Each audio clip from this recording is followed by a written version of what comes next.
Kalau korang minat Team D-Generation X, korang wajib ada barang ni. Geng, jom kita tengok apa ada dekat dalam ni.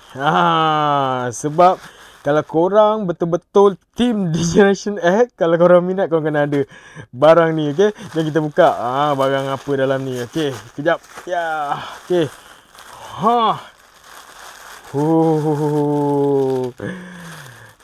Baju D-Generation X dekat dalam ni, okay? Alright, jom kita tengok dia punya design.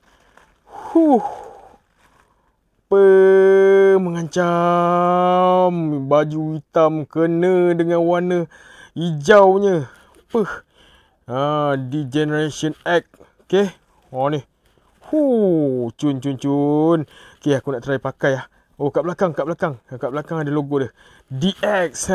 So kalau korang jalan daripada belakang, orang akan nampak, DX, D-Generation X. Kan? Lepas tu korang tengok depan dia pula. Memang geram. Jom aku nak pakai sekarang. Sorry geng, sebenarnya logo DX ni dekat depan, bukan kat belakang. Tadi aku cakap dekat belakang kan. Tu yang aku tengok, asal kat belakang dia macam sengit kan. Rupanya dekat depan. Logo gambar yang tadi tu kat belakang. Nampak ni? So bila korang jalan, orang daripada belakang Ricky tengok, dia ini mesti membesar zaman 80 dan zaman 90-an ni.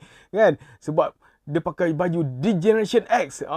Mesti kalau korang pakai daripada jauh, nanti dia panggil, "Woi, DX!" Okay, so kalau korang berminat dengan baju ni, korang boleh beli dekat bio saya ataupun dekat ruangan komen. Tapi saya beritahu awal, baju ni kain cotton biasa. Lepas tu dia punya saiz ni, kalau ikutkan, saiz aku 3XL. Bila aku pakai 3XL, dia akan jadi longgar macam biasalah. Tapi yang ni korang nampak dia macam fit sikit kan. Jadinya kalau korang nak beli baju ni, korang kena make sure korang pilih saiz yang lebih besar. Macam aku sepatutnya ambil 5XL. Macam aku saiz 3XL, sepatutnya aku ambil saiz 5XL. Sebab yang 4XL aku pakai ni, 4XL ni, dia agak fit sikit.